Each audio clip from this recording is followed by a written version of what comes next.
Auzubillahiminash-shaytanir-rajim. Bismillahir-rahmanir-rahim. Class 11, subject political science, topic unitary features of Indian Constitution.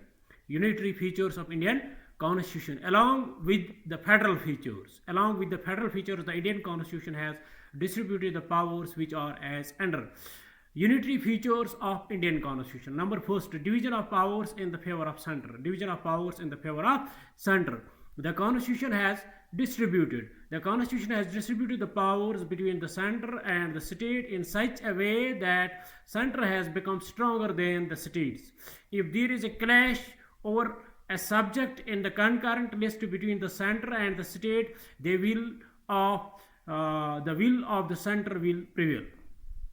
Number second, single constitution for both the center and the states. One of the sound principles of federalism is that there are separate constitution for both the center and the states.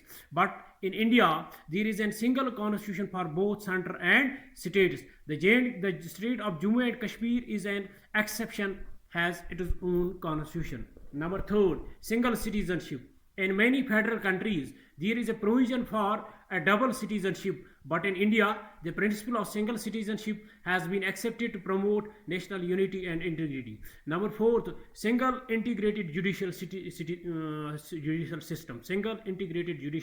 system. The Constitution of India provides for a single integrated judicial system for the whole India. The Supreme Court and the High Courts are linked in the same chain. There are no two sets of law, but single civil criminal code for the entire country.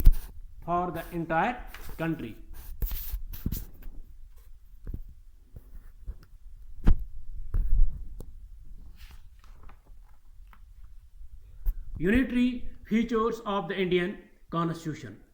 Unitary features. Along with the federal features, the Indian Constitution has distributed the powers which are as under unitary features. Number first, division of powers in the favor of center. The Indian Constitution has distributed the powers between the center and the state in such a way that center has become stronger than the states. If there is a clash or a subject in the concurrent list between the center and the state, the will of the center will prevail. Single citizenship for both the center and the states. One of the sound principles of federalism is that there are separate constitution for both the center and the states. But in India, there is a single constitution for both center and states. The state of Jammu and Kashmir is as an exception, has its own constitution. But with the delineation of the Article 370 and Article 358, Jammu and Kashmir has its constitution. Single citizenship. In many federal countries, there is a provision for a double citizenship. But in India, the principle of single citizenship has been accepted to promote national unity and integrity. Single integrated judicial system. The Constitution of India provides for a single integrated judicial system for the whole of India. The Supreme Court and the High Courts are the links in the same chain. There are two sets of law, but single civil criminal code for the entire country. Thanks. Have a nice day.